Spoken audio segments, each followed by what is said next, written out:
Joe Hill from Watermark Church here. Today the subject I want to talk to you about is spiritual rhythms in your life. You know, we're spiritual beings living in a physical world, and that can be difficult because of all the demands that are put on us. And it's hard to find a balance, a rhythm to live your life by that provides health for you, satisfaction, and makes your place in the world work. We're not God. We're infinite beings. We have limits, and sometimes we get tired. We get sick. Sometimes we get overwhelmed, and it's hard to do all the things we have to do and make sense of it. So I've got some scripture I want to share with you today that might help. It comes from the book of Ecclesiastes in the Bible, and it was written by a guy named Solomon, who was the smartest man that ever walked the earth.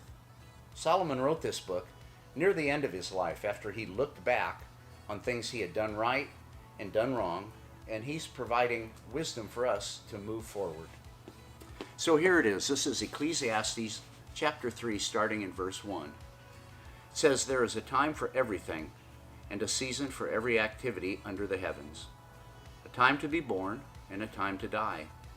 A time to plant, and a time to uproot. A time to kill, and a time to heal. A time to tear down, and a time to build.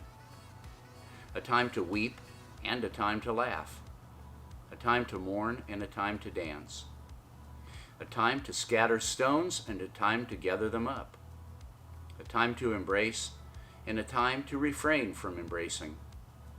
A time to search, and a time to give up. A time to keep, and a time to throw away. A time to tear, and a time to mend. A time to be silent, and a time to speak. A time to love, and a time to hate. A time for war, and time for peace." I think you'll find a lot of wisdom in that if you read through it a couple times. Again, that's Ecclesiastes chapter 3, starting in verse 1. And as spiritual beings who live in a physical world with limitations, I think our only answer to finding a rhythm in this life that works is turn to our God that loves us and has plans to prosper us and make us whole. Thank you for listening.